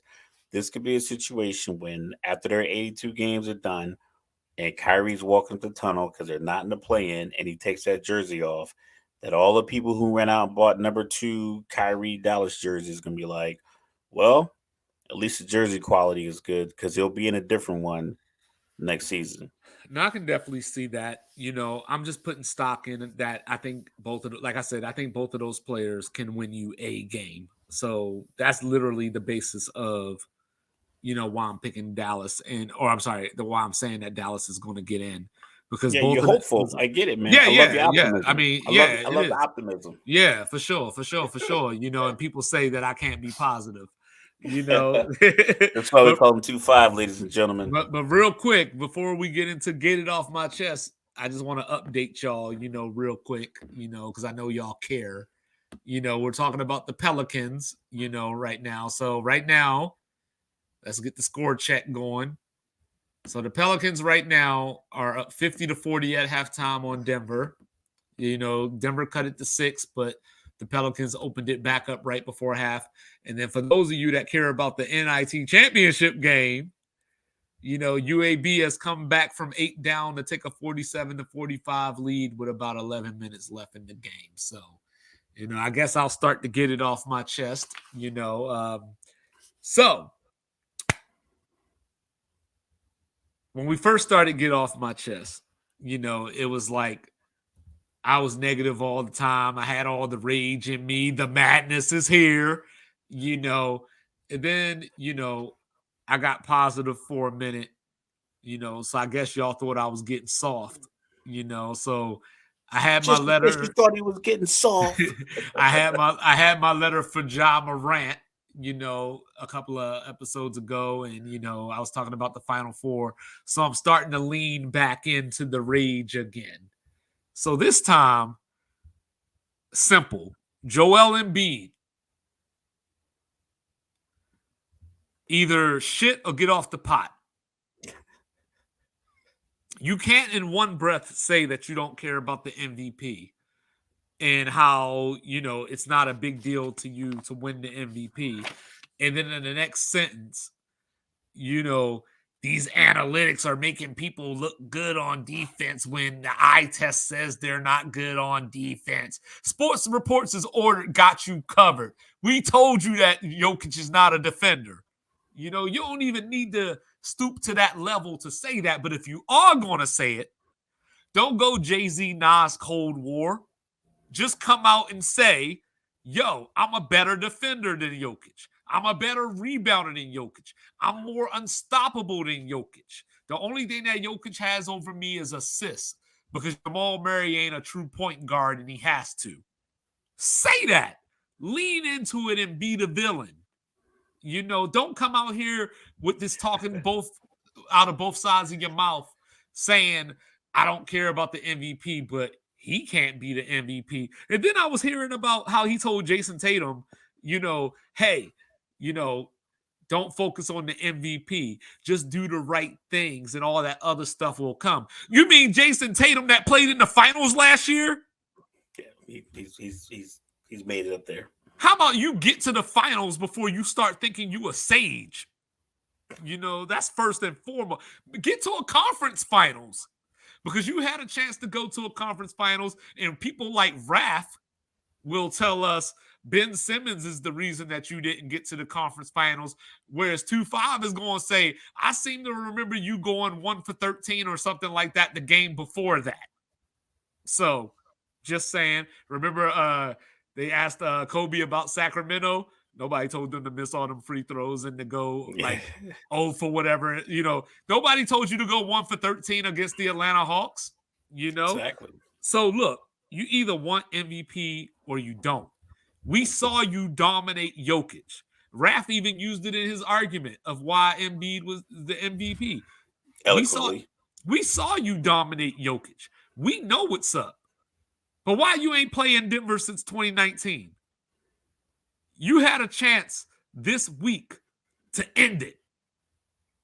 You could have sat out the game before Denver. You could have sat out the game after Denver. Are you afraid of the altitude?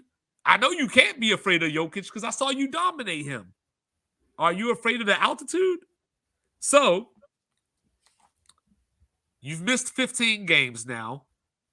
And just because Bill Walton won the MVP by missing 24 games doesn't mean that we continue to do the wrong thing because it happened in the past. We have a precedent. So therefore, you get to abuse that precedent as well. And then the coolest part about the whole thing is they were talking to Jokic, and I quote, he can affect the game many ways on the floor. He can post up, he can face up, he can shoot threes. He can defend really well. He can, in some situations, guard 1 through 5. So he's a really, really good player. You see what Jokic did right there? He killed you with kindness. Because I'm sure Jokic believes he's the MVP. But you know what? He had something nice to say, so he said it. So if you ain't going to say nothing nice, don't say nothing that if you don't mean it. So shit or get off the pot. It's all yours, Raph. Going after Embiid, pride of Cameroon. Might get off my chest. It's not crazy. It's not a crazy personal rant where I got to drink 4 or 5 sips of water like Mike just had to. My thing is simple. One of my favorite movies starring Daniel Craig is called Layer Cake. And there's an assassin and a hitman in the movie, and they're having a conversation on the phone.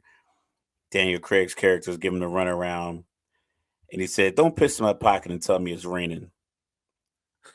So the NFL talking about the Thursday night game.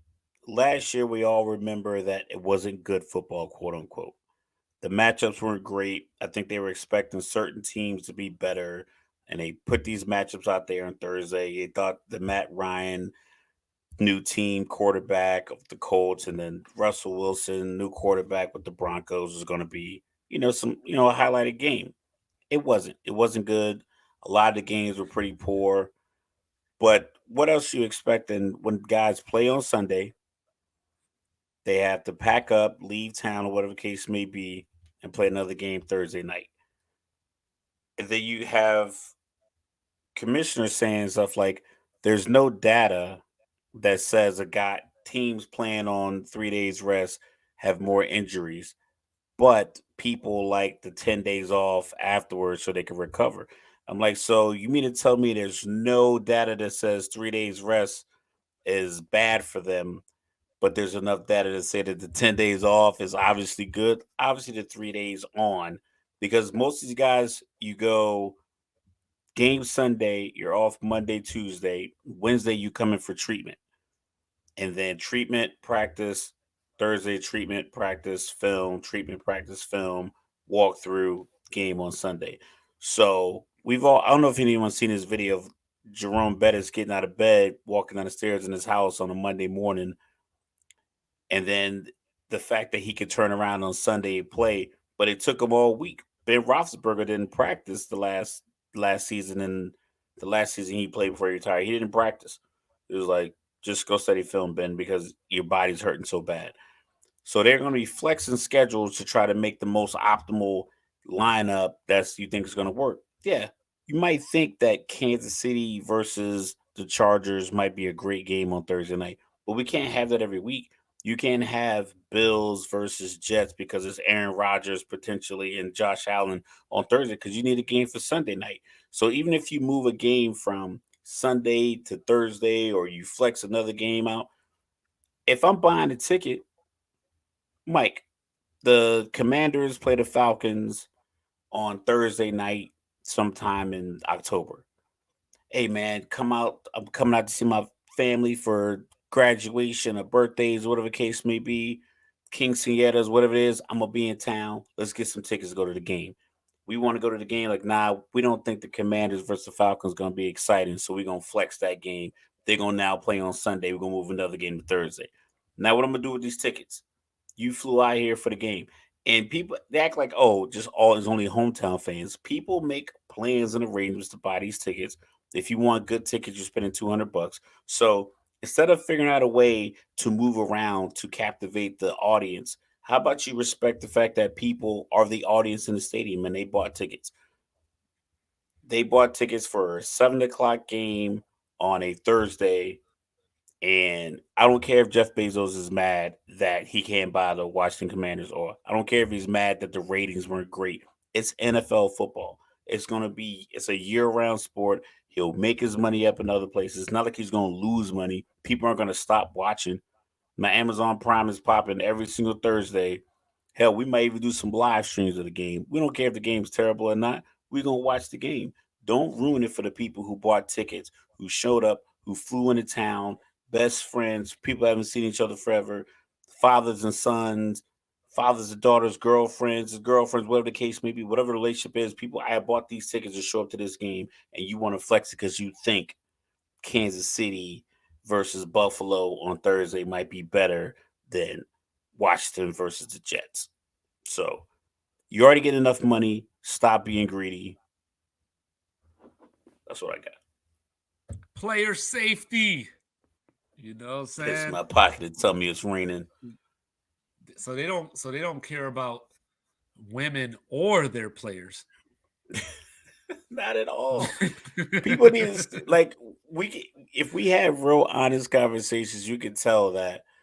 Like I said, it's an argument that I make, and I know it sounds crass and it sounds very just oversimplified. But when it comes to it, man, whatever makes the money is gonna grease whatever path you need. Yes, Mhm. there's always limits. There's always gonna be outrage, as it should be. But player safety isn't one. Tom Brady Mhm. said it best. He was like, when he tore his ACL, he was like, they got me off the field. And then when I got to the sideline, people were tapping my helmet, the whistle blew, and the next play started. And I was out for a year. He was like, the game didn't stop. Yeah, And that was the year this after is they went true. 18-1. Well, So I'm sure the Milwaukee Bucks are happy that the game stopped because they lost by 41 to Boston tonight. Yeah. At home. Point shaving. The day after Drew Holiday scores 51 and Giannis puts up 38, they lose by 41 at home with the Ray Allen purple uniforms. Yes, that's what happened. But ladies and gentlemen, here we are at the end of a show. Always my least favorite part of the day. One more check real quick. UAB 51, North Texas 50 with about 7:47 left. So just to recap one more time, Charlotte won the CBI. The winner of this game, no matter who it is from Conference USA and on their way to the American next season. So I don't want to hear this stuff about Florida Atlantic not belonging in the Final Four when their conference is out here winning the other tournaments as well. So I will be back tomorrow with the Final Four preview, picking national champions and all that good stuff. We'll see what's happening. Ooh, you heard that sound right there? Ooh, that hit me in my soul, y'all. You know what I'm saying? But Sports Reports is ordered. You know what I'm saying? And then we'll be back collectively Monday. You'll receive Tuesday. Thank you for the support. Like, subscribe, reviews, rate us, give us 5 stars. It's free. Give us your feedback. Just give us your feedback. Let me know what you want.